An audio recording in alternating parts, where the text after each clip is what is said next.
Bonsoir et bienvenue sur Explicite. Bonsoir Emmanuel Macron. Bonsoir. Vous allez bien? Très bien. Pas trop fatigué après ce long débat d'hier soir? Non, c'était fatigant pour vous, surtout, j'imagine. Nous, on faisait un autre débat ici et sur les réseaux sociaux. Je ne sais pas si vous avez pu le regarder depuis hier. Non. Bon, on est ravis de vous recevoir. Vous honore. non, mais je ne vais pas vous raconter le travail. Ce soir sur Explicite et sur Yahoo pour votre première prise de parole depuis le débat d'hier soir. On est à 33 jours du premier tour de l'élection présidentielle. Explicite inaugure une nouvelle série de rencontres avec les candidats. Vous inaugurez donc l'exercice Emmanuel Macron. Ça va s'appeler En face. L'idée, c'est de répondre directement aux Français. Nous sommes actuellement en live interactif sur Facebook, sur Yahoo Actualité, pardon. Vous allez vous prêter au jeu des questions et des réponses des internautes en français d'abord, et puis c'est inédit après en anglais avec notre consoeur Claire Fournier. Ça sera diffusé sur Yahoo US et donc Claire vous accompagnera tout à l'heure dans cet échange. Avant de commencer, on remercie le groupe OnePoint qui a la gentillesse de nous accueillir dans ce très bel endroit toujours. Le principe du jeu, il est très simple, Emmanuel Macron. Un maximum de questions d'internautes et un maximum de réponses de votre part, des réponses explicites. Et si je vous précise ça, c'est parce que le grand reproche qui vous est fait par les internautes aujourd'hui, quand on regarde tous ceux qui nous ont contactés, laissé des messages vous concernant sur les réseaux sociaux, ils nous disent on ne sait pas toujours clairement ce qu'il veut. Alors allez-y. On ne sait pas toujours clairement qui il est. Et donc on va essayer d'éclairer ça. Parfait. Il y a un message par exemple de Vincent Dossin de Toulouse qui dit Macron est explicite, c'est un oxymore. Un oxymore sont deux mots qui se percutent. Oui, hein. Ça, vous le savez. Je connais. Mais je le précise pour ceux qui nous regardent et qui n'ont pas forcément fait Hippocagne ou des études de littérature ensuite. Clarifiez donc vos positions. Bruno Le Roux vient de démissionner. Est-ce que vous étiez choqué qu'un député ait salarié ses enfants, 24 CDD depuis 2009? Et est-ce que vous considérez que cette démission est normale? D'abord, moi je ne suis pas là pour donner les bons points et les mauvais points. J'ai un programme. Dans mon programme, je dis très explicitement, reprenant d'ailleurs les propositions faites par Anticor, et le juge Elfen fait partie aujourd'hui de celles et ceux qui m'ont rejoint, je propose de l'interdire. Donc en effet, je ne vais pas valider ces pratiques. Je pense ensuite qu'il a eu une discussion avec le Premier ministre, qu'il a pris ses responsabilités, et je n'ai pas de commentaire à faire sur ce cas particulier. Par contre, moi j'ai un programme qui est clair sur la moralisation de la vie politique. On a besoin de restaurer de la confiance entre notre peuple et les représentants politiques. Donc je suis favorable très concrètement à ce qu'on ait... Il suffira pour ça, de votre point de vue, d'interdire des députés d'employer leurs femmes ou leurs enfants? Non, c'est pas suffisant, mais c'est un ensemble de mesures qui visent à normaliser les choses. Et à dire aussi, quand on a de l'argent public, ça oblige. Moi, je ne suis pas du tout contre les emplois familiaux. Si vous montez votre entreprise, que vous voulez travailler avec votre femme ou vos enfants, vous pouvez, c'est votre argent. Quand c'est l'argent du contribuable, c'est différent. Donc là, je suis pour l'interdire. 2, je suis en termes de revenus pour dire la totalité des revenus des parlementaires est fiscalisée. Et ensuite, vous pouvez déduire vos frais professionnels. Ce qu'on appelle l'IRFM, qui aujourd'hui n'est pas fiscalisé et qui est à la main du parlementaire. Moi, je dis, il faut qu'on sorte de ce système, avoir quelque chose de plus transparent. Et un parlementaire, il doit être comme un cadre commercial. Il a des frais pour fonctionner, il les déclare. Et donc aussi vrai que le déontologue peut aujourd'hui regarder les choses, le fisc doit les regarder. 3. Vous souhaitez que la commission pour la transparence, c'est une question qui vous est posée, est-ce que vous souhaitez que la commission pour la transparence investigue sur tous les parlementaires qui ont employé à un moment ou à un autre leurs femmes et leurs enfants? Mais je suis pas... Ou leurs enfants? Alors, je pense qu'on parle de la haute autorité pour la transparence de la vie publique. Oui. Aujourd'hui, ça n'est pas interdit par la loi. Non. Ce qui est interdit, compris. Ce qui est interdit, c'est l'emploi fictif. Donc, je pense que ça, ce qui est interdit, c'est l'emploi fictif. Ça, c'est le juge. Je pense que ça, c'est le rôle du déontologue. Bon. Donc, parce que la haute autorité. On mène une investigation générale pour vérifier s'il y a 20% des députés qui emploient leurs femmes ou leurs enfants. Mais je pense que ça, il y a deux choses. Vous ne le souhaitez pas? Si, je souhaite que le déontologue le regarde. Mais ce n'est pas le rôle de la haute autorité. Il y a un déontologue à l'Assemblée nationale qui est saisi sur tous ces sujets-là, qui doit l'être. Je souhaite qu'il le soit de manière systématique, qu'il puisse rendre les choses publiques et qu'il puisse là aussi sanctionner les excès. Et les excès, c'est quoi? C'est quand on a des contrats à répétition, quand on a des embauches qui ne sont pas conformes avec le niveau de qualification ou dont la rémunération n'est pas conforme au niveau de qualification. C'est le rôle du déontologue. C'est, me semble-t-il, aujourd'hui pas le rôle de la haute autorité. Par contre, moi je vais plus loin, je souhaite l'interdire. Dans les éléments de moralisation qui sont à mes yeux très structurants, je propose aussi dans mon projet d'interdire justement les contrats avec des tiers lorsqu'on est parlementaire, c'est-à-dire... On ne peut pas être parlementaire et conseil, par exemple. Exactement. Hein, je vous pose la question parce que ça crée un François conflit Fillon d'intérêts. est cité comme ayant touché au titre de sa société de conseil, c'est dans le Canard enchaîné, qui est publié demain, et est accusé, en tout cas. Il est dit qu'il a joué un rôle d'entremetteur dans un rendez-vous entre un milliardaire libanais, le PDG de Total, et le président russe Vladimir Poutine. Ça, avec vous, ce serait plus possible, c'est ça que vous Ça, c'est dites? totalement interdit Oui. avec moi. Pourquoi? Parce Oui. que moi, j'ai travaillé dans le secteur privé. Quand Julien Drey dit que les parlementaires n'ont pas de quoi vivre, il leur faudrait 9 000 euros par mois. Non, mais ça, c'est lié. L'IRFM, ça sert à ça. Si vous prenez la rémunération principale d'un parlementaire et que vous ajoutez aujourd'hui l'IRFM, il a de quoi vivre. Il faut que ce soit fiscalisé, que ce soit transparent. Donc moi, je suis pour payer de manière correcte un parlementaire. Mais aller derrière toucher des dizaines ou centaines de milliers d'euros dans des activités de conseil parallèles à ces activités de parlementaire, c'est un problème. Moi, je ne suis pas du tout, je ne fais pas partie des gens qui disent c'est mal de gagner de l'argent. J'ai toujours défendu les entrepreneurs. Quand on est un élu ? Mais justement, si vous me laissez juste être pleinement explicite. J'essaye de, voilà. de vous permettre d'expliciter vos Et donc, je au dis, mieux. je suis pour que les gens gagnent de l'argent, mais je suis contre les conflits d'intérêts. Et donc, quand quelqu'un veut avoir une activité de conseil, c'est une activité à temps plein.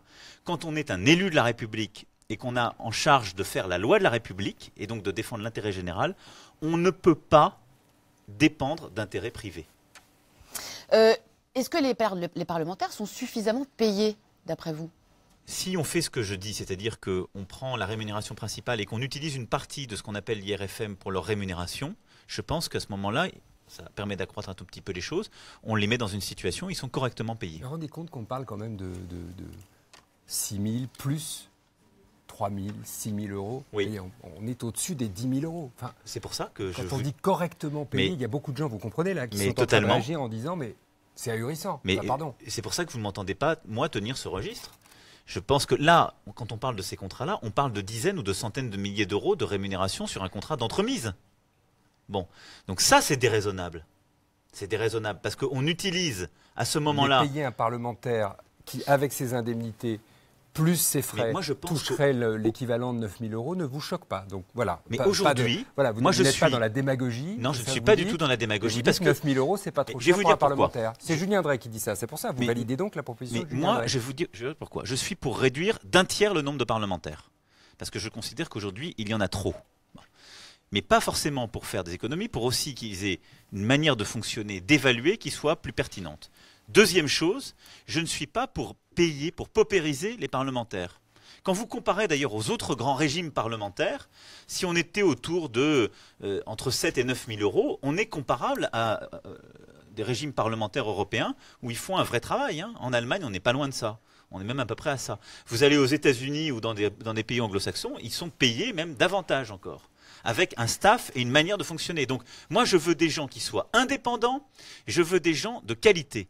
Aujourd'hui... Donc on ne pourra plus être avocat non plus quand on est parlementaire. Donc on ne pourra plus être avocat. C'est important, il y a 90 parlementaires qui sont avocats. Aujourd'hui, pourquoi? Parce qu'on combine les deux. Donc ils vivent largement plus de rémunération qu'ils touchent hors de leur mandat. Donc avec vous, c'est terminé. Oui, et c'est pour ça qu'il faut les payer. On est élu ou bien on a une activité professionnelle. Exactement. Et je souhaite du coup qu'un élu soit payé comme un cadre supérieur. Ce qui me semble normal. Mais vous savez, moi, je veux faire venir des gens à la vie politique. Je vais chercher des gens qui sont entrepreneurs, qui sont cadres d'entreprise. Ils prennent un risque. Celui d'arrêter leur carrière professionnelle, celui parfois d'arrêter leur entreprise.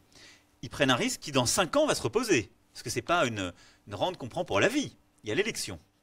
Avec des contraintes qui sont les contraintes de transparence qui vont avec notre système démocratique. Vous n'attirez personne qui a un niveau de responsabilité dans le privé si vous le rémunérez 3 ou 4 000 euros. Donc là aussi, il faut être réaliste, je ne suis pas du tout dans la démagogie. Par contre, je suis pour la clarté. Entendu. Question de Michelia. Vu les scandales, virgule, si vous êtes élu, comment allez-vous vérifier chaque cas de candidat aux législatives que vous présenterez pour s'assurer de leur absolue honnêteté?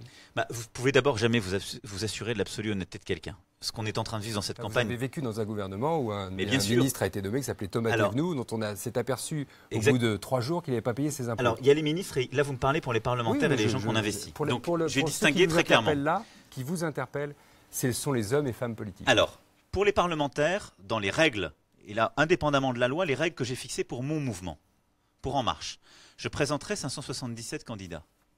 Ces 577 candidats, il y aura dans les critères retenus par la Commission nationale d'investiture un critère de probité. C'est-à-dire que je n'investirai personne qui a un casier judiciaire B2 ou qui a fait l'objet d'une peine d'inéligibilité. B2. B2, c'est un casier judiciaire où il y a des peines. Vous avez été condamné pour des peines pénales, c'est la classification. B1, c'est très léger. B2, ça commence quand même à être significatif. C'est un délit qui a été condamné devant la justice. Exactement. Il y a aujourd'hui des parlementaires qui ont fait l'objet de telles condamnations, qui ont été investis par des partis politiques classiques. Ça ne sera pas possible chez moi. Donc, quiconque a un casier judiciaire B2 ou a fait l'objet d'une peine d'inéligibilité n'aura pas la possibilité d'être investi par En Marche. Au-delà de ça, je souhaite que par la loi, ensuite, on le systématise pour tous les mouvements politiques. Ensuite, pour les ministres, je souhaite qu'on ait une procédure qui soit une procédure d'audition parlementaire. C'est pas prévu par l'américaine. Voilà, alors c'est pas dans notre constitution, donc ça n'est pas liant, mais pour moi ça permet deux choses. Un, de tester la robustesse de la personne face au Parlement, c'est une bonne chose, c'est un système de hearings, comme on dit. Le Parlement européen d'ailleurs l'a adopté, d'audition publique. Et d'autre part, c'est aussi la possibilité de vérifier avant la confirmation de la nomination le statut fiscal. Or aujourd'hui, depuis les affaires de 2013, quand vous êtes ministre, vous faites l'objet d'un contrôle fiscal. Simplement, je pense que c'est préférable de le faire avant. L'affaire Thévenoud que vous évoquez, elle est le fruit du contrôle fiscal qui a été fait, qui a conduit ensuite à dire à Thomas Thévenoud qu'il ne pouvait pas rester. Mais entre-temps, il a été ministre quelques jours, exactement. Oui. Et c'est un problème parce que les gens ne comprennent pas. Voilà. Damien vous demande sur Facebook Emmanuel Macron, d'où vient le financement de votre campagne électorale? Alors, j'ai constamment répondu à cette question, donc je peux le refaire une énième fois. Il y a encore besoin d'être plus explicite. Non, mais honnêtement, je peux l'être pour la énième fois, je serai toujours autant. Je suis financé par des personnes physiques, donc aucune personne morale n'a financé mon mouvement. Ce ne sont que des personnes physiques, des individus, qui ont donné entre 1 et 7 500 euros. Donc aucune personne physique n'a donné à mon mouvement plus de 7 500 euros. En moyenne, 250 euros d'illibération ce matin, c'est Non, c'est totalement faux. En moyenne, la médiane, c'est 50 euros. La moyenne doit être beaucoup plus autour de 100. La médiane, c'est 50 euros. Donc vous dites c'est faux. Et pas 250 euros de les deux Parce que tout le monde n'a pas les moyens de donner 250 euros à une campagne. C'est pour ça que je dis ça. Est-ce que vous êtes un mouvement populaire ou un mouvement j'ai 32 000 donateurs. Voilà. J'ai 32 000 donateurs.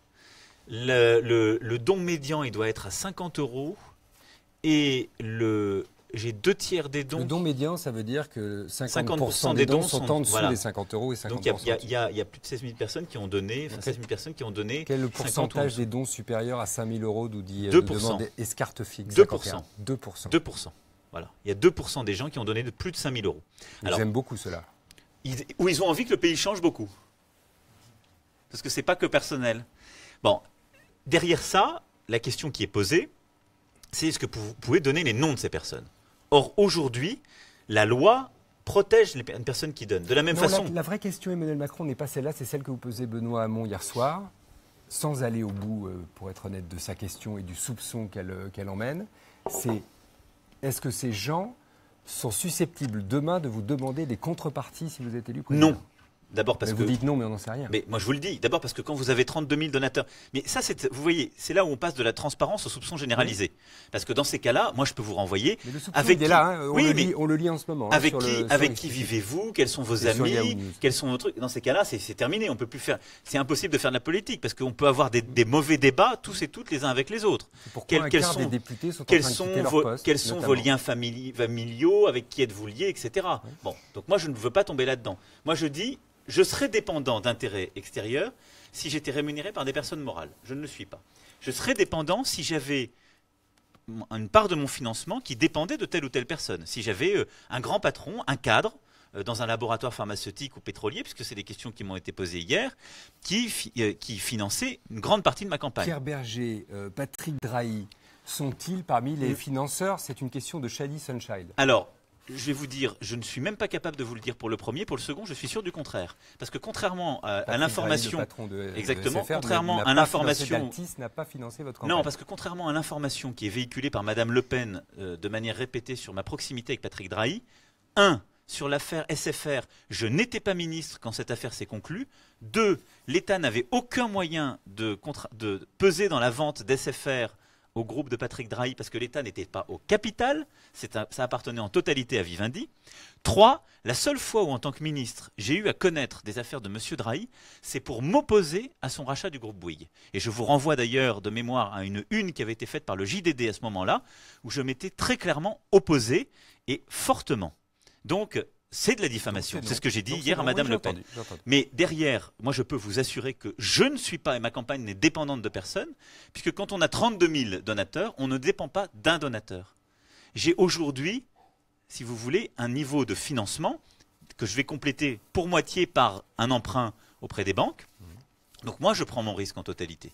Je contracte un emprunt ou je prends un risque personnel pour pouvoir mener cette campagne. Ce que seul Jean-Luc Mélenchon fait à ce niveau-là, comme moi, Madame Le Pen le fait aussi. Et là, on devrait plutôt se poser la question de la dépendance et des intérêts financiers qui sont en jeu dans la campagne de Madame Le Pen quand on a parlé des banques russes. C'est-à-dire on a parlé des banques russes sur ce sujet. Oui. Allons au bout de ce sujet, il faut l'investiguer. Ça veut dire quoi ? Là, vous pouvez avoir des sujets de dépendance. Madame Le Pen est financée par Vladimir Poutine ? Je n'ai pas dit ça parce que j'ai le sens de la rigueur. Je dis que Vous quand avez le sens vous de la avez... rigueur, mais vous laissez planer le soupçon. Non, je dis juste que vous avez un vrai sujet de savoir qui vous finance. Moi, ce sont 2 banques françaises. J'ai contracté un prêt qui est un prêt sur lequel j'ai apporté justement des garanties qui sont mes sondages et les examens médicaux qui ont été faits sur votre serviteur. Les sondages, ça aide à obtenir Bien un sûr, prêt.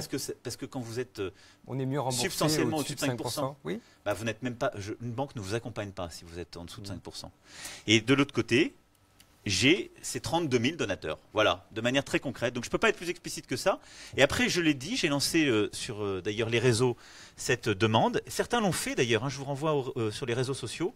J'ai dit, quand vous donnez, faites-le savoir. Vous rendez-le public. Et beaucoup ont commencé à le faire. J'allais signaler effectivement le témoignage d'un internaute qui nous dit « Moi j'ai donné 300 € et je Exactement. n'attends aucune contrepartie en retour ». Ben, Il a le remercie. entendu votre consigne, Maintenant, visiblement. quand on a lancé les nouveaux appels aux dons, on a à chaque fois dit rendez-le public. Parce que moi, et c'est le dernier point que je veux faire là-dessus, c'est très important pour nos concitoyens, je n'ai pas le droit de rendre public un nom. Si vous me donnez demain 2000 €, je n'ai pas le droit. Par contre, votre nom, il est transmis à la Commission nationale des comptes de campagne, à la fin de la campagne, et elle vérifiera la liste.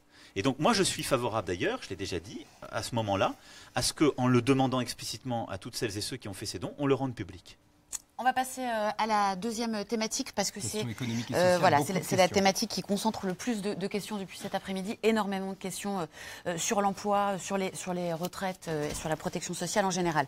On a Cristobal, première question, qui vous demande, Monsieur Macron, sur Twitter, d'abord qui commence par une forme de jugement, puisque Cristobal trouve que vous n'avez pas été clair, en tout cas pas suffisamment pour lui hier soir pendant le débat. C'était très court, on n'avait pas beaucoup de temps. Concernant... C'est vrai. 3h30 quand même, ce débat. Oui, mais ça ne vous a pas échappé qu'il y avait des réponses très limitées. Bon, alors ici, vous avez demander le en même temps temps d'être quand même de ramassé, vous exprimer. Je vais être explicite. Oui. Donc, Cristobal vous demande une réponse précise sur la question de l'âge de départ à la retraite et sur les 35 heures. Est-ce qu'on supprime les 35 heures ou pas? Est-ce qu'on monte l'âge de la retraite de 62 à 65 là-dessus, ou j'ai pas? toujours été clair. L'âge de la retraite, je ne suis pas pour modifier la loi actuelle. Donc la loi actuelle, elle est à 62. Elle va faire progressivement, trimestre par trimestre, c'était tout le débat qu'on avait avec Jean-Luc Mélenchon, pour ceux qui s'en souviennent, c'est qu'elle fait glisser les choses progressivement dans le quinquennat à venir. Mais je ne suis pas favorable à la passer, à la décaler de 2 ans, par exemple comme le propose François Fillon, lui, durant le prochain quinquennat. Pourquoi? Parce que moi, je fais une réforme plus profonde. Je dis, durant le quinquennat, je ne change pas l'âge de départ à la retraite, je ne change pas la situation de toutes celles et ceux qui sont à 5 ans du départ. Par contre, je fais monter en place un régime de cotisation par points. Ça reste un système par répartition, ça veut dire les actifs financent la retraite des retraités. Mais progressivement, vous allez avoir un système où je fusionne tous les régimes. Il y a 37 régimes aujourd'hui qui existent. Qui perd, qui gagne?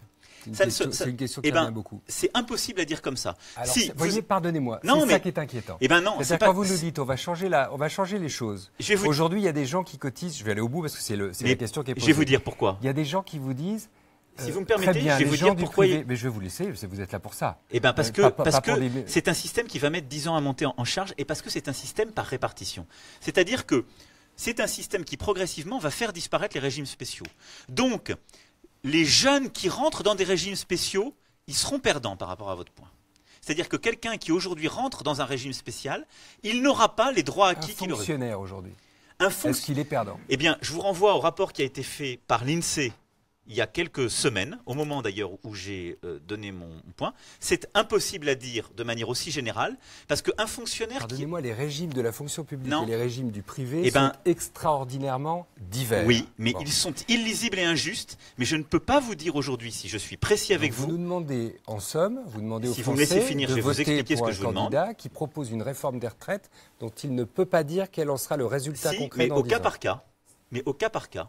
Aujourd'hui, vous ne pouvez pas dire un fonctionnaire, il est avantagé pour son système de retraite par rapport à quelqu'un du privé. C'est une fausse idée reçue. Un fonctionnaire qui a un revenu dans ces 6 derniers mois, dont la rémunération principale est plus importante, donc quelqu'un qui va être promu dans les 6 derniers mois, il est avantagé par le système actuel, il sera perdant dans mon Oui, système. puisqu'il est... Donc on est d'accord. Il sera perdant parce que le système va égaliser. Par contre, un fonctionnaire, typiquement un enseignant, qui a plutôt un fixe qui est faible, mais qui a des primes. Je pense à un fonctionnaire, un enseignant qui va être dans les classes prépa. Il peut être bien payé. Il ne va pas l'être forcément beaucoup plus les 6 derniers mois de sa vie, qui est le salaire de référence prise pour un fonctionnaire. Et il a beaucoup de primes. Les primes ne sont pas prises en compte dans la rémunération, dans le calcul Elles de la sont retraite. prises en compte dans votre Et donc, système mon système, futur. oui, parce que s'il décide de cotiser, Vous il est beaucoup prenez plus les primes juste. en compte. Mais parce que c'est lui qui choisit, c'est 1 euro cotisé, Ok. ouvre les mêmes droits. Donc vous voyez, c'est pour ça que je Et pour le distingue les privé cas. Et pour le privé, j'égalise. Ce qu'il faut que vous compreniez, Non, mais c'est pour que bien comprendre. le système que Quand je on mets est- en Quand on place, est à la retraite, plus exactement, quand on cotise à la retraite du privé aujourd'hui, c'est les touche une 25 retraite sur les meilleures années de 25 référence. meilleures années. Eh Voilà. bien, je sors de ce système. Ça ne sera ni les 25 meilleures années, ni les 25 années de référence, ni les 6 derniers mois. C'est un système où, dès le premier jour, vous gagnez des droits en fonction de ce que vous cotisez. Mais Et donc, vous ne savez pas dire aujourd'hui si ceux qui ont 50 ans aujourd'hui, dans 14 ans, toucheront moins ou plus qu'ils Alors, n'auraient je- touché je s'il n'y peux- avait pas eu votre réforme. je peux vous dire que pour ceux qui ont 50 ans aujourd'hui, les droits qu'ils ont acquis, Bon, j'ai 50 ans, mais je ne parle pas pour moi. hein. alors les droits que Précis. vous avez acquis aujourd'hui sont préservés. Ok, les droits sont préservés. Ouais. Tout ce que vous avez acquis d'années de référence de droit à la retraite, Ouais. je fais comme si vous partiez maintenant. D'accord, mais ceux qui ont 30 ans, Et je vous fais progressivement rentrer dans mon système, c'est-à-dire qu'à partir de maintenant, faisons l'hypothèse que la loi est votée, eh bien on rentre dans un système où pour 1 euro cotisé, vous avez X mois, X droits à la retraite. Ceux qui ont 30 ans, ils commencent de la même façon dans ce système.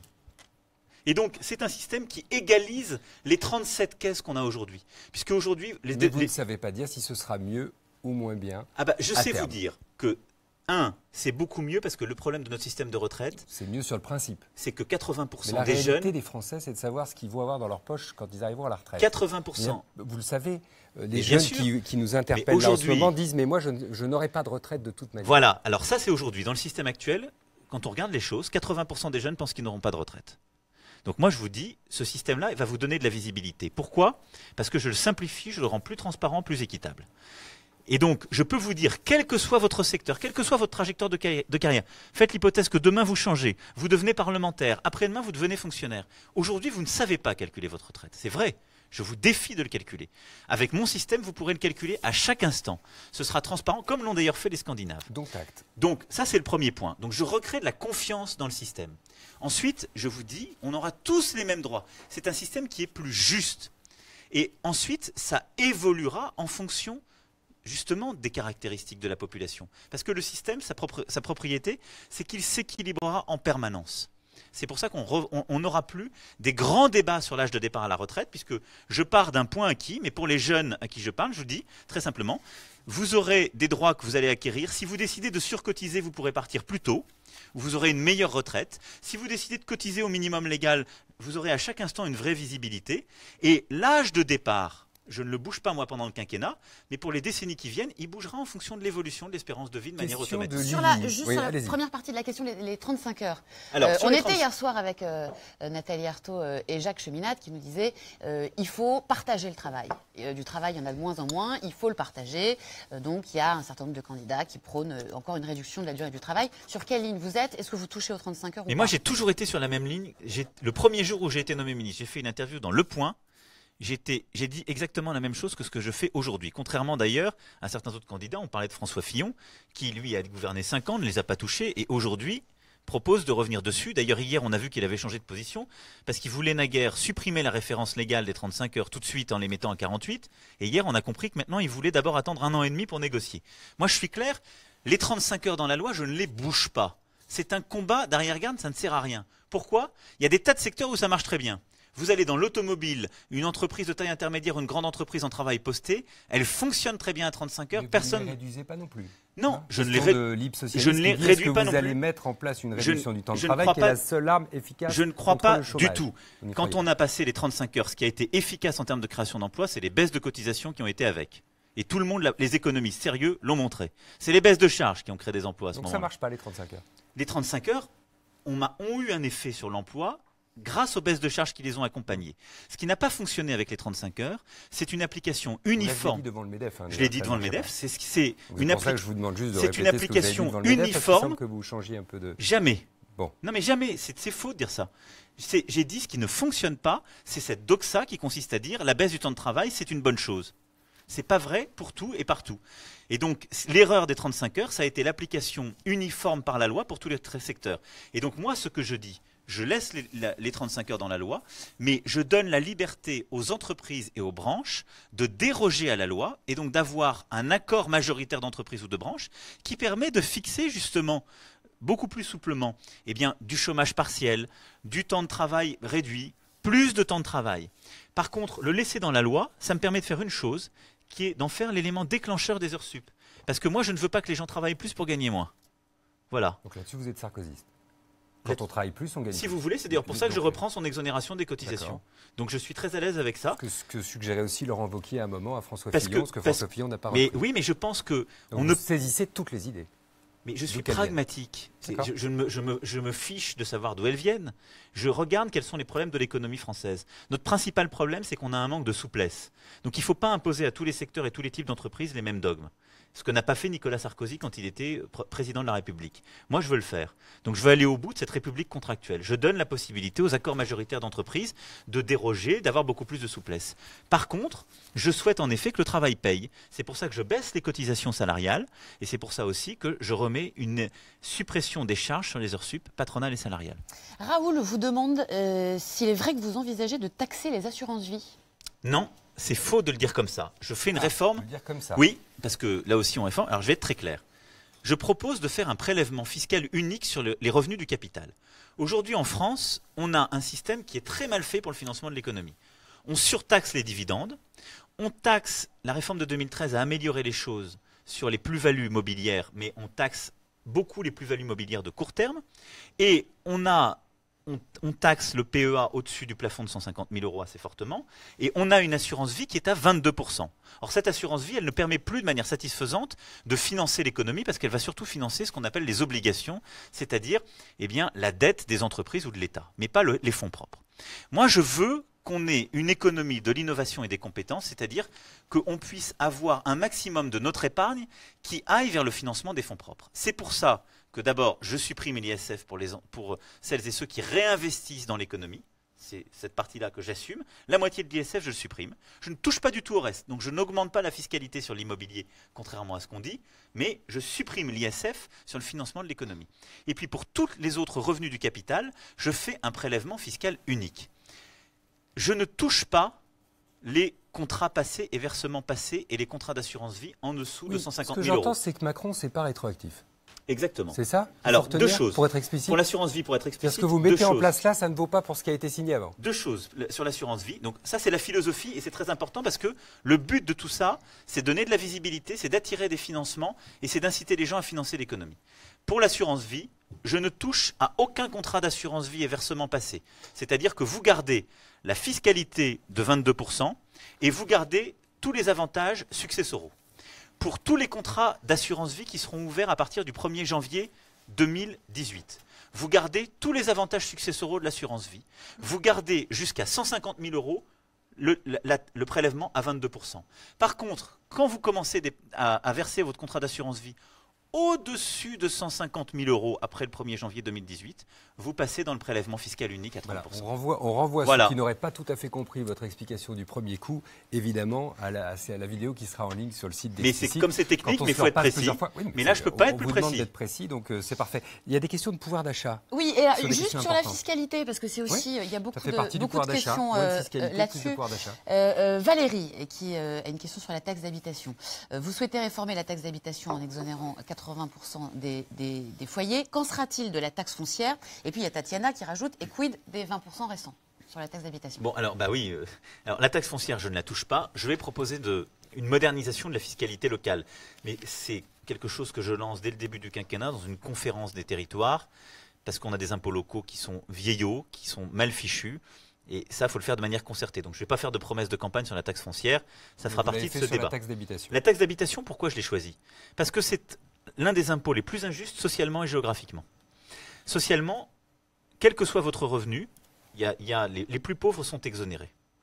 Mais quel que soit votre revenu, vous pouvez toucher une fois le SMIC ou 4 fois le SMIC. Si vous habitez un appartement comparable dans la même ville, vous allez payer la même taxe d'habitation. Donc on ne regarde pas vos capacités contributives. Et il est injuste géographiquement parce que quand on regarde les choses, les métropoles, il est assez faible parce que quand la commune est riche, elle taxe assez peu sa population. Par contre, dans la France périphérique, les villes de banlieue, les villages, les villes-centres qui ont souvent la charge des petits villages qu'il y a autour, elle est élevée. Et c'est souvent la double peine pour les classes moyennes. Parce que les classes moyennes qui sont chassées des centres-villes et des métropoles et qui donc ont des trajets, ont parfois 1 heure, 1 heure et demie pour aller travailler, ils sont dans ces villes périphériques où ils payent une taxe d'habitation qui parfois correspond à 1 mois de SMIC. Faut se représenter ce que c'est. D'accord. Donc là, moi, je dis 80% des jusqu'à un revenu de référence de 5 000 € pour un couple avec 2 enfants. Donc c'est 80% des Français. Eh bien, je le supprime. C'est-à-dire, c'est l'État qui rembourse aux communes le manque à gagner. Pourquoi je dis ça? Ça veut dire que tous les ménages, donc 80% des Français... C'est l'État qui rembourse le RSA au département, c'est déjà l'État, je ne veux pas être trop technique. Mais, je veux juste vous dire que ça fait beaucoup d'argent qui sort des caisses de l'État. Mais c'est pour ça que je sais comment je le finance, parce que sinon, je vous ferai une promesse qui est financée... Sinon, je vous fais une promesse qui est financée par les communes. Oui. Donc je vous dis, moi je décide de faire cela, ça touche 80% des Français. 20%, les 20% les plus riches, je ne leur enlève pas la taxe d'habitation, je ne vais pas vous mentir. Est-ce qu'elle va augmenter pour eux? Non, ça n'est pas dans ma main, c'est à la main des communes. Donc les communes gardent, d'ailleurs pour l'ensemble, la liberté de taux. S'il y a une commune qui veut massivement augmenter sa taxe d'habitation, elle la augmentera pour tout le monde. Moi, j'aurais enlevé la taxe d'habitation pour 80% des Français à l'année de référence où je compense. Ça représente 10 milliards d'euros. Je le fais en 3 ans. Je le finance comment? Par mes économies. J'ai une trajectoire financière où je fais... Des économies personnelles? Non, des économies qu'on fait sur l'État, parce que c'est l'argent de l'État, et donc de l'ensemble des administrations publiques. Mais je le fais comme ça parce que j'ai 60 milliards de baisse de dépenses publiques, et j'ai une approche qui est équilibrée. J'allège l'impôt sur les sociétés jusqu'à 25%, les cotisations salariales et les cotisations patronales pour les entreprises, 6 points jusqu'à 2,5 SMIC, et au niveau du SMIC, 10 points. Et du côté des ménages, j'enlève l'ISF pour moitié. J'ai mon prélèvement fiscal unique. Trop technique, Monsieur Macron. Parce non, que, mais je suis précis. On se perd facilement. Mais je suis précis et je fais ces 10 milliards sur la taxe d'habitation. Pourquoi? Parce que je veux faire des mesures fiscales qui soient justes et équilibrées.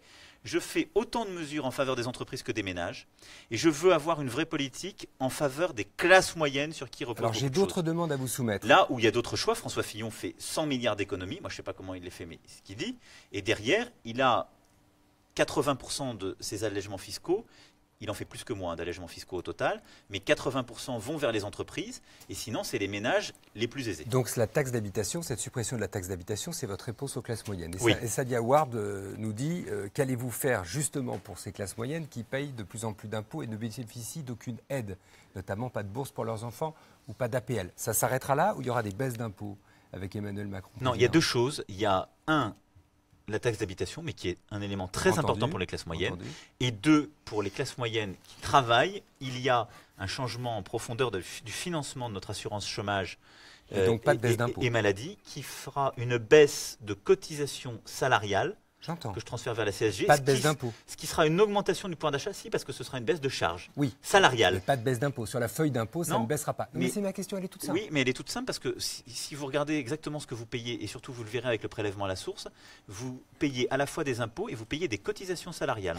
Qui est aussi vous payez de la CSG, des impôts, de la cotisation salariale. Vous faisiez du prélèvement à la source, j'entends donc que vous le maintenez. Je l'expérimente la première année, parce que je ne le déploierai pas de manière généralisée la première année.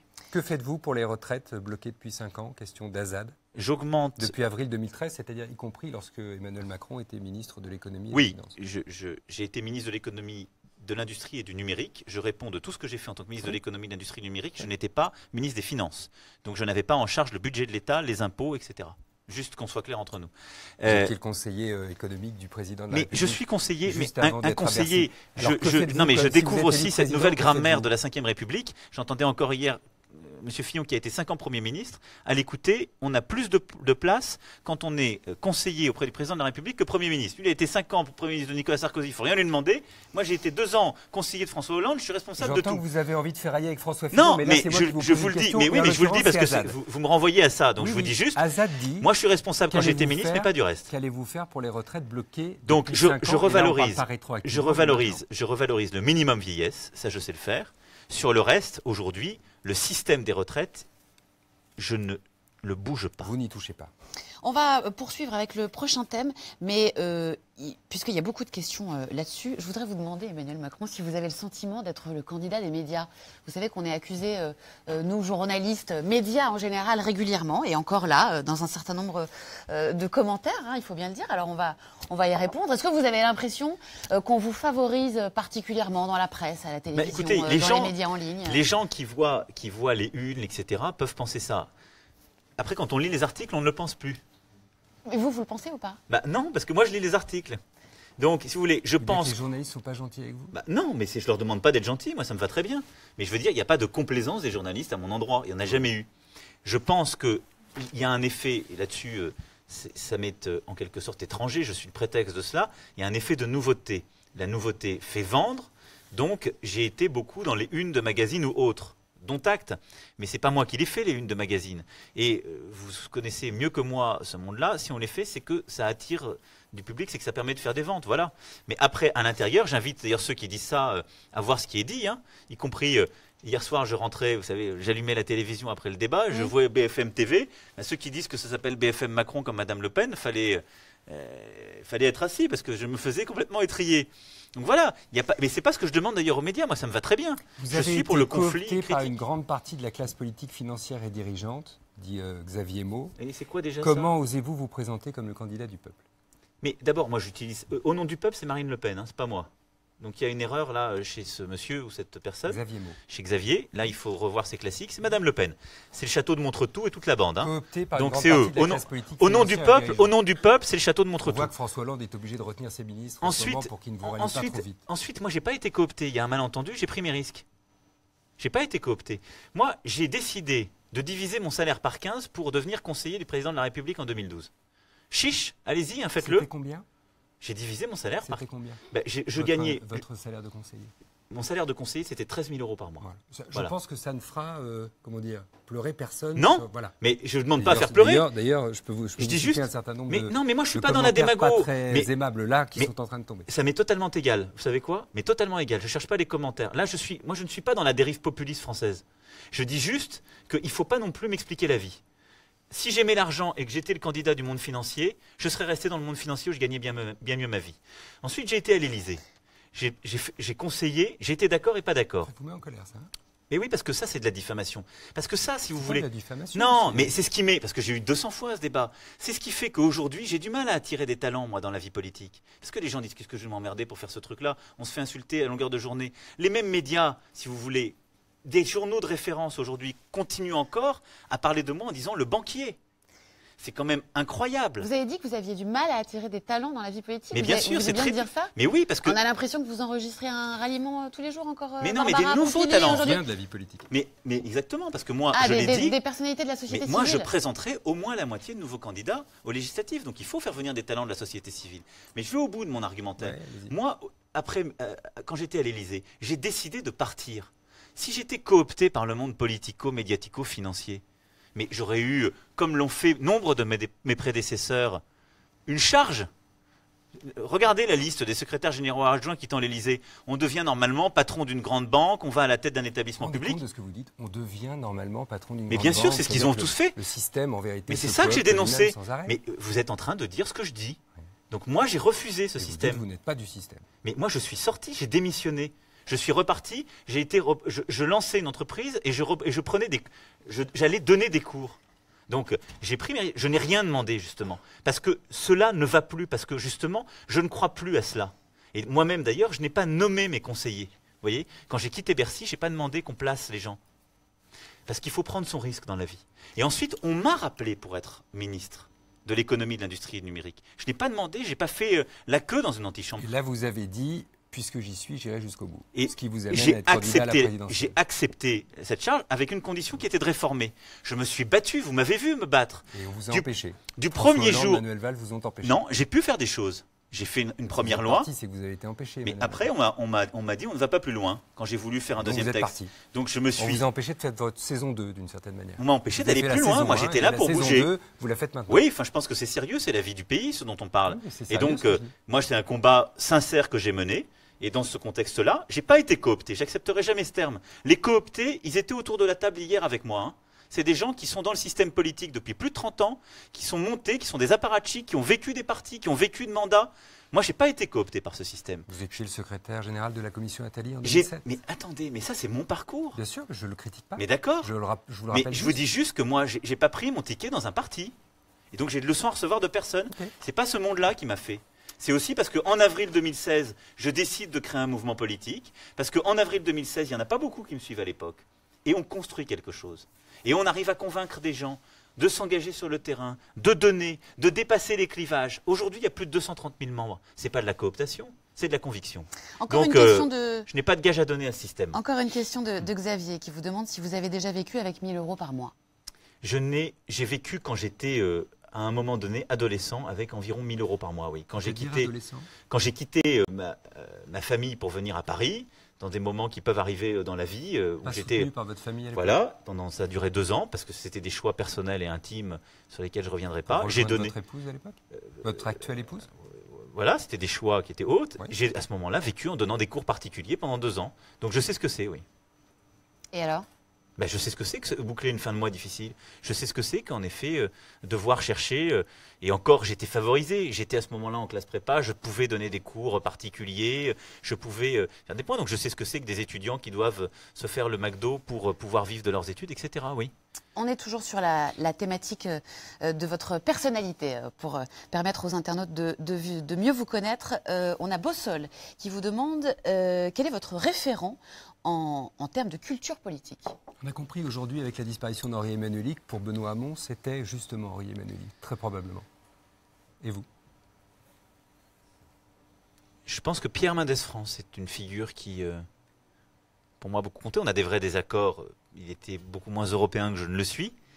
Mais je pense que c'est une figure de la vie politique française par son indépendance, sa volonté justement de constamment expliquer et dire les choses qui m'a beaucoup marqué. Rocard m'a beaucoup marqué aussi.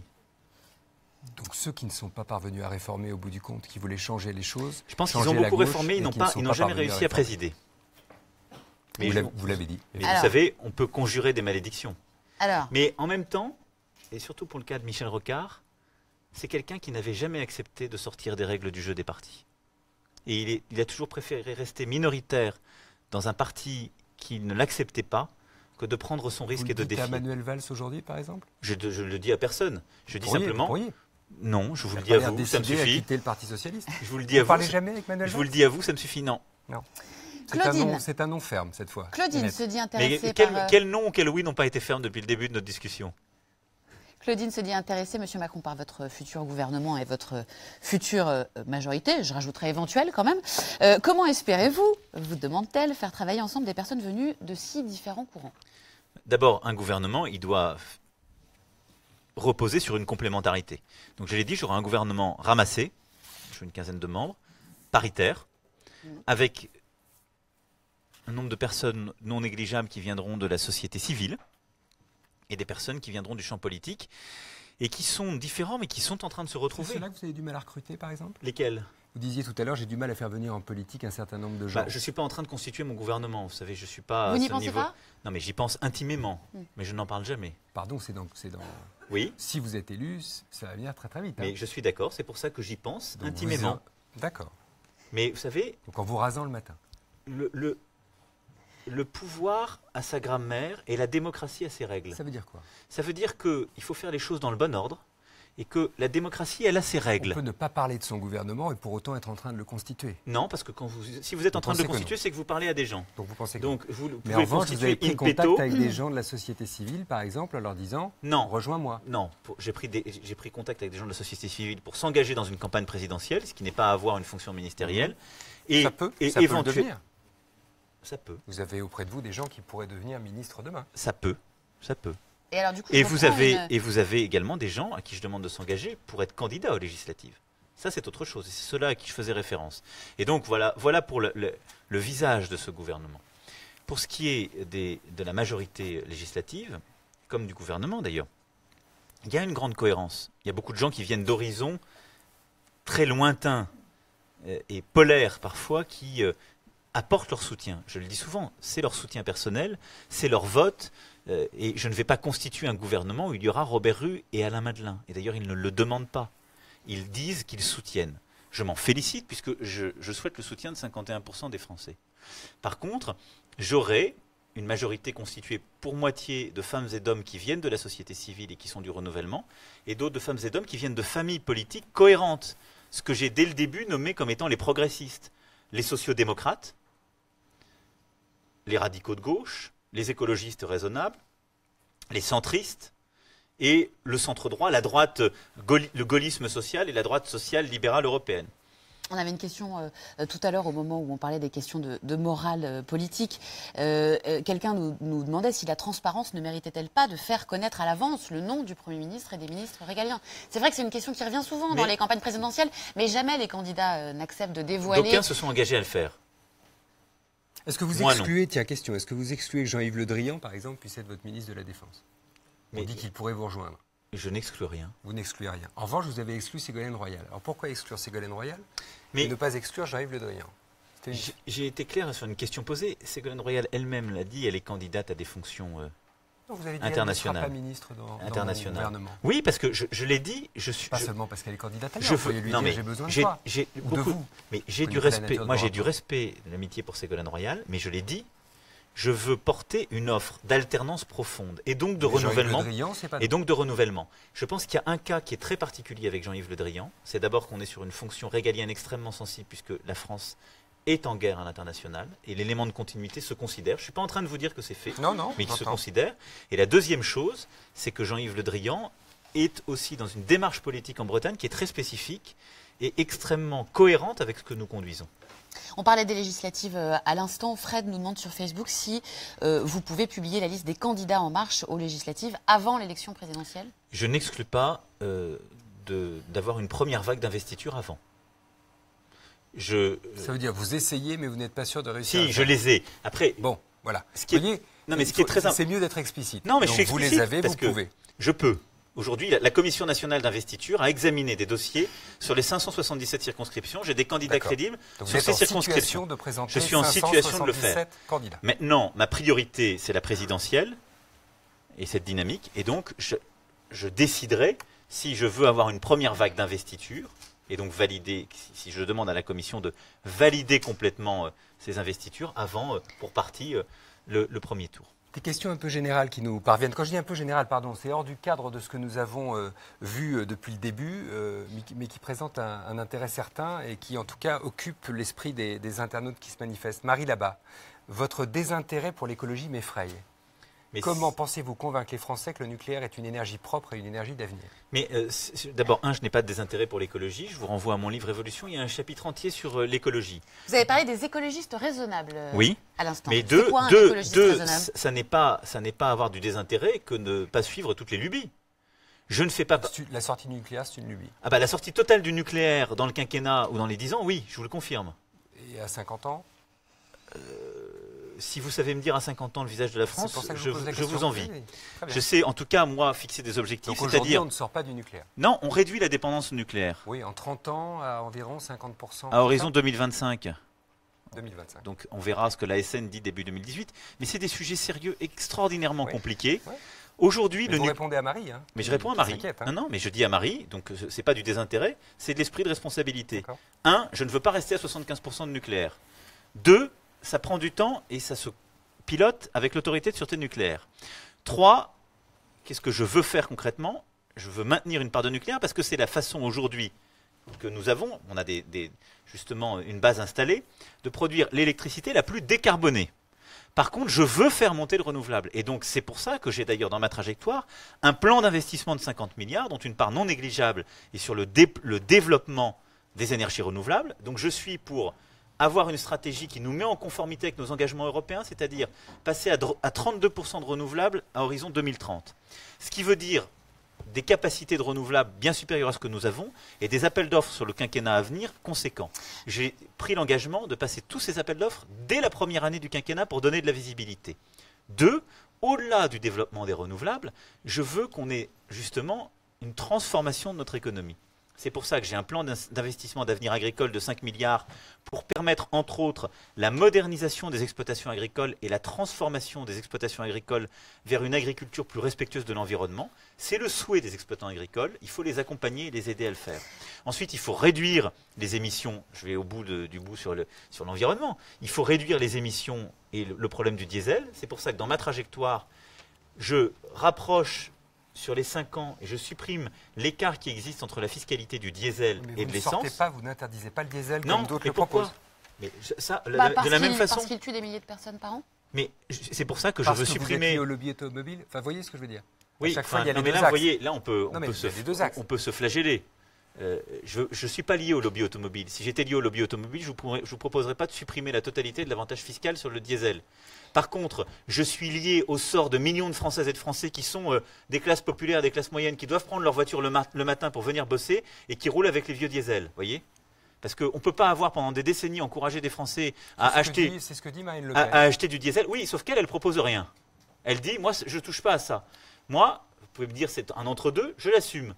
Je dis, au moins, je désintoxique la France de cela. Okay. Et donc, il y a un avantage aujourd'hui, je le supprime en 5 ans. Et 2, j'encourage les Français de classe moyenne et classe populaire à changer de véhicule. Ceux qui ont des véhicules diesel qu'on appelle Euro 1, 2 ou 3, je leur donne un bonus pour acheter un véhicule neuf ou d'occasion moins polluant. Ça me semble, vous voyez, reste à partir de raisonnable. Un petit quart d'heure avant que vous ne rejoigniez les États-Unis. Juste un point quand même là-dessus, il y a aussi la rénovation des passoires thermiques qui est très importante quand on est pour l'écologie et l'environnement. Mal isolés.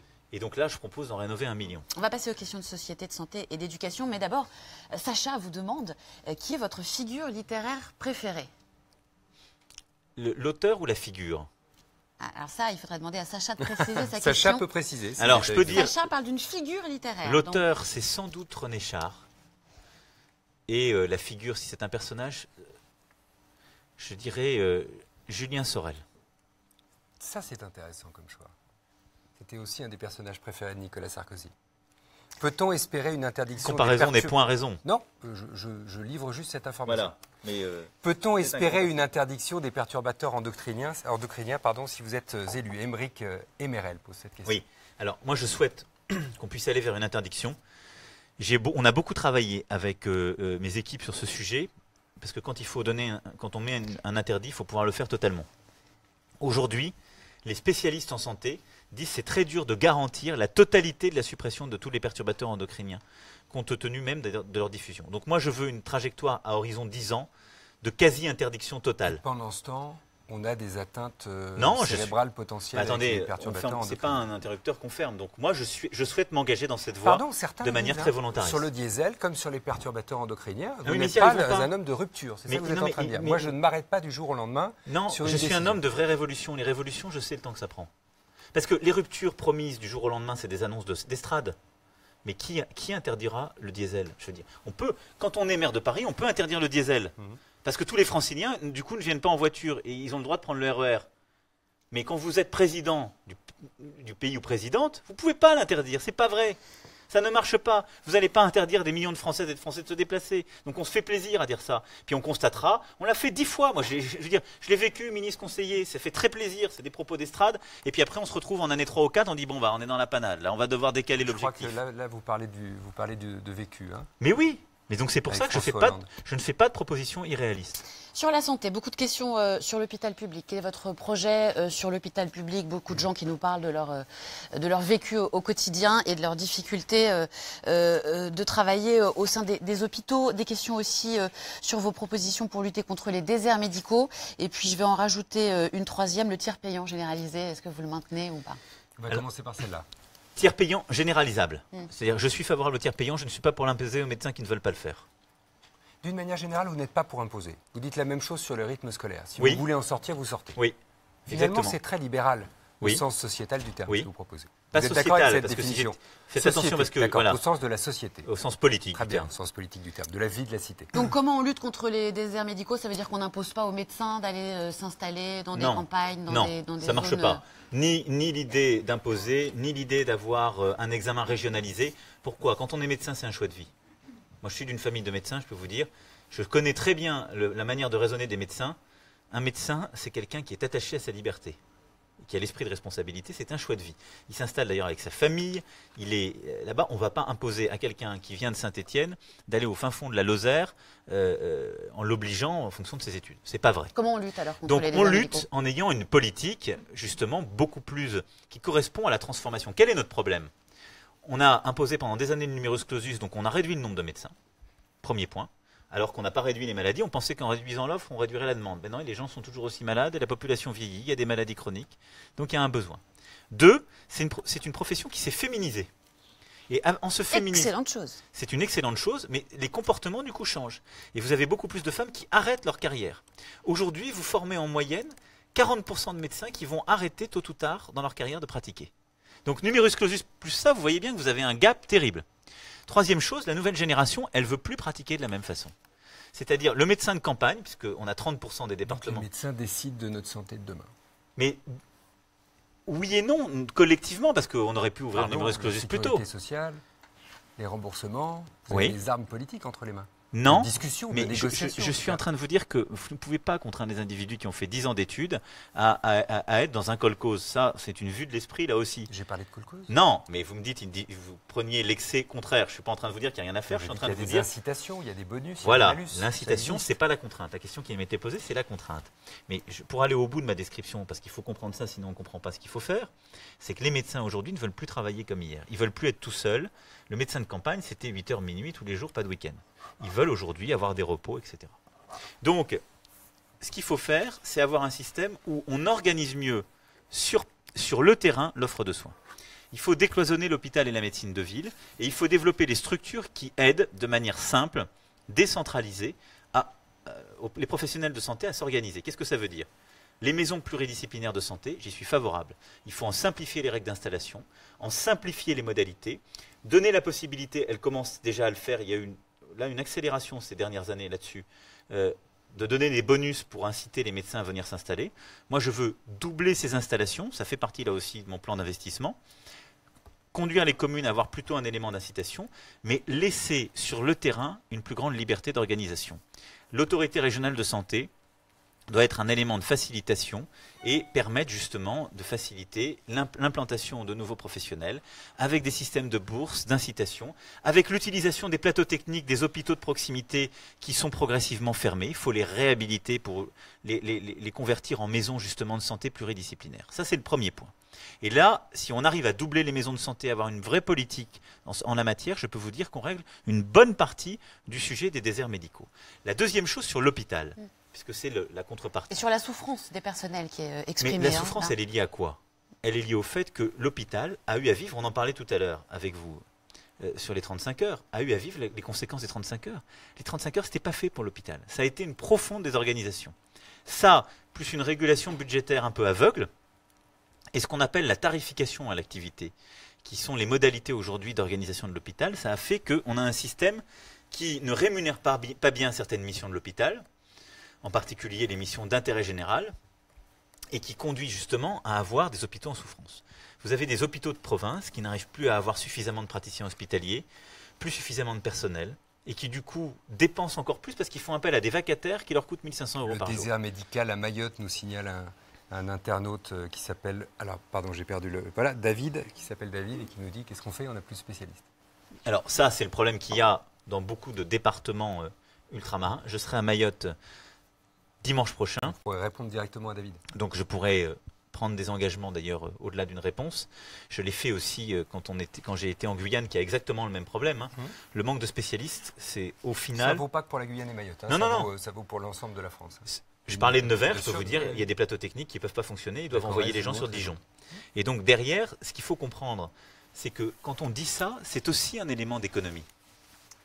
Parce que avoir une politique qui permette d'attirer ces spécialistes, avoir des maisons de santé pluridisciplinaires qui permettent de désengorger les grands hôpitaux, c'est un élément d'économie parce qu'aujourd'hui, ces manques-là, l'exemple que vous venez de donner, nous coûtent plus cher en évacuation sanitaire. Il nous reste 4 minutes, pardon. Je vais Sur vous l'hôpital, presser, parce que je j'ai veux quand encore même. 2 ou 3 questions que je voudrais vous poser avec des réponses rapides. Bon, sur l'hôpital, moi je propose du coup de sortir de la tarification à l'activité. Je veux que ce soit au maximum 50% du revenu. Je ne fais aucun effort sur la fonction publique hospitalière. C'est-à-dire je préserve vraiment là-dessus la fonction publique hospitalière de tous les efforts qui sont faits par Vous ailleurs. ne supprimez pas de poste, mais Voilà. vous n'en créez pas Non. non plus. Mais je n'en supprime pas, ce qui aujourd'hui est essentiel. Et en plus de ça, j'ai une partie de mon plan d'investissement qui est sur la santé, c'est-à-dire la numérisation de la médecine de ville et de l'hôpital. Parce qu'une bonne partie des gains de productivité qu'on peut faire, c'est par le numérique. C'est par la réorganisation du système de soins, par une plus grande transparence et une plus grande fluidité entre la médecine de ville et la médecine hospitalière, et un investissement sur les structures hospitalières. Alors, 3 minutes maintenant. Le RSI, qu'est-ce qu'on fait? Céline Boyot-Lehmann qui dit, voilà, qu'est-ce qu'on fait? Droit au chômage en cas de cessation d'activité, oui ou non? Couverture sociale, par où? Par la RSI, Sécu? alors Alors, RSI, vraiment 30 secondes, allez-y. RSI, je supprime la caisse donc du RSI. Je mets un guichet réservé aux indépendants au régime général, c'est-à-dire ils ont les mêmes avantages que les salariés par exemple, en termes de rapidité de liquidation, en termes de prestations techniques. Par contre, je maintiens la possibilité pour tout indépendant d'avoir les allègements qui vont avec le RSI. Il y a environ 35% de cotisation en moins qu'un salarié ou qu'un cadre. Il peut opter. S'il veut être au régime général, il augmentera son niveau de cotisation, mais son niveau de protection. S'il veut rester au niveau RSI, il l'a, mais avec un système beaucoup plus simple. Deschamps, que ferez-vous du régime des intermittents du spectacle? Ça fait partie des Je régimes ne le touche spéciaux, pas. vous les supprimez? Non, ça fait partie des régimes sur la partie retraite qui sera dans Refondu. l'ensemble. C'est la partie Mais chômage, vous je ne pense. touchez pas sur la partie chômage. Je n'y touche pas. Parce que c'est un élément qui, pour moi, qui ne fait pas partie du système de chômage, mais qui fait partie du financement de l'écosystème de création. Pas Pour- étrange de financer la création par l'allocation chômage? Non, Vous ne parce voudrez pas qu'on le mieux sort. financer directement le spectacle vivant? Oui, mais vous allez revenir exactement au même principe. Donc vous pouvez décider d'ouvrir un fonds inutile. Je suis assez pragmatique sur le sujet. Par contre, pour les indépendants, oui, ils ont un droit au chômage. La transformation que je propose, c'est le chômage est financé par l'impôt et plus par les cotisations salariales. Je passe des cotisations salariales sur la CSG. 2, j'égalise les droits. Je suis juste. Vous êtes entrepreneur, vous êtes artisan, commerçant, agriculteur, vous avez droit au chômage. 3, droits et devoirs. Je renforce les contrôles. C'est-à-dire que vous ne pouvez pas refuser plus de 2 offres. Moi aussi, je renforce les contrôles et je vous arrête. Je voudrais qu'on parle d'éducation. On a une école aujourd'hui qui, au lieu de réduire les inégalités, a tendance à les perpétuer, voire à les accroître. C'est ce que nous disent les rapports les uns après les autres. Manuel vous demande comment vous allez faire pour relancer le système éducatif et quelles seront vos priorités. Est-ce que la lutte contre les inégalités en sera une? Oui, c'est pour ça qu'une mesure très concrète, si on a peu de temps, qui est dans Oui, mon programme, s'il vous plaît. c'est pour les classes qui sont en zone REP, dites REP et REP+, c'est-à-dire éducation prioritaire. Je porte à 12 élèves le nombre d'élèves par classe en CP, CE1, parce que c'est là que se concentre l'échec scolaire et les inégalités. Aujourd'hui, vous avez 20% des enfants qui ne savent pas ou lire ou écrire ou compter en CM2. C'est 50 à 60% dans ces zones d'éducation prioritaire. Eh bien, c'est pour ça que moi, j'investis massivement. C'est comme ça qu'on reconstitue l'égalité des chances. Est-ce que vous êtes favorable à l'indépendance de l'Écosse? Je n'ai pas à me prononcer pour les autres, mais je pense que l'Écosse aura à cœur de suivre sa voie et son europhilie. Donc, c'est plutôt oui. Vive l'Écosse libre. Vive l'Écosse européenne. Vive l'Écosse européenne. Theresa May appréciera de la part de celui qui est candidat à la présidence en France. Mais j'ai eu un discours avec Theresa May extrêmement direct je suis sûr. sur tous ces sujets, et je lui ai dit aussi, vive un Brexit équilibré, si c'est le choix souverain, mais ce ne sera pas un Brexit fait sur le dos de l'Union européenne. Allez, je sais qu'on avait dit que c'était la dernière, c'est complètement addictif, on a du mal à s'arrêter. Allez, une dernière question, Emmanuel Macron. On est passé dans ce pays du septennat au quinquennat. Damien, je crois, oui, Damien vous demande si 5 ans, c'est suffisant pour faire des réformes de fond. En 5 ans, vous aurez le temps La preuve en est avec de les faire retraites. les réformes que vous avez évoquées Vous demandez 10 ans avec sur la nous retraite. pendant une heure. Oui, mais c'est votre choix. Vous avez le droit de vous affranchir de votre propre mandat. Je vais vous dire, si je vous disais non, je serais en train de condamner ma propre capacité à faire des réformes de fond. Donc oui, mais il y a une part de risque. Ça veut dire qu'il faut accepter de conduire des réformes dont vous ne voyez pas la fin au terme d'un seul quinquennat. Mais on a à la fois, moi je ne propose pas de rouvrir des débats théoriques, institutionnels. Nos concitoyens, ils veulent de l'efficacité, ils veulent des résultats. Ensuite, on pourra ouvrir un débat sur nos institutions. Je pense qu'il y a des sujets de long terme. Ce que je propose sur la transformation de notre système social, les retraites et beaucoup de choses, y compris l'éducation, le programme que je propose. Il y aura un impact à très court terme. Mais il y aura beaucoup de choses. J'accepte qu'on en voit les conséquences dans la durée. Mais il faut retrouver ce goût du long terme. Et moi, vous savez, j'ai 39 ans. Donc je sais une chose par rapport à beaucoup de mes compétiteurs. C'est qu'il est vraisemblable que je serai quand même là un bon paquet d'années pour regarder ce que j'ai bien fait ou mal fait. Et j'aurai de toute façon des comptes à rendre. Si vous êtes élu. Merci Emmanuel Exactement, Macron. si je Merci, suis élu. Emmanuel. Mais comme vous l'avez compris, c'est mon souhait. Ok, ça, on l'a bien entendu. Merci beaucoup. Merci d'avoir répondu à l'invitation d'Explicit. Merci à vous. Merci au groupe OnePoint de nous avoir accueillis ce soir. C'était donc le premier numéro d'En Face que vous avez accepté d'inaugurer. On se retrouve très vite sur Explicit. Et évidemment, pour ceux qui le souhaitent, Yahoo News États-Unis pour suivre la suite Oui. avec Claire Fournier et Emmanuel Macron. Et je voudrais dire quand En même aux anglais. internautes qui nous rejoignent en cours de route et qui disent dommage, c'était super intéressant, j'ai loupé le début. Évidemment, on va reposter tout ça et vous pourrez On recommence tout à zéro. revoir depuis le début. Voilà. Vous aimeriez bien. Merci beaucoup. Merci à vous.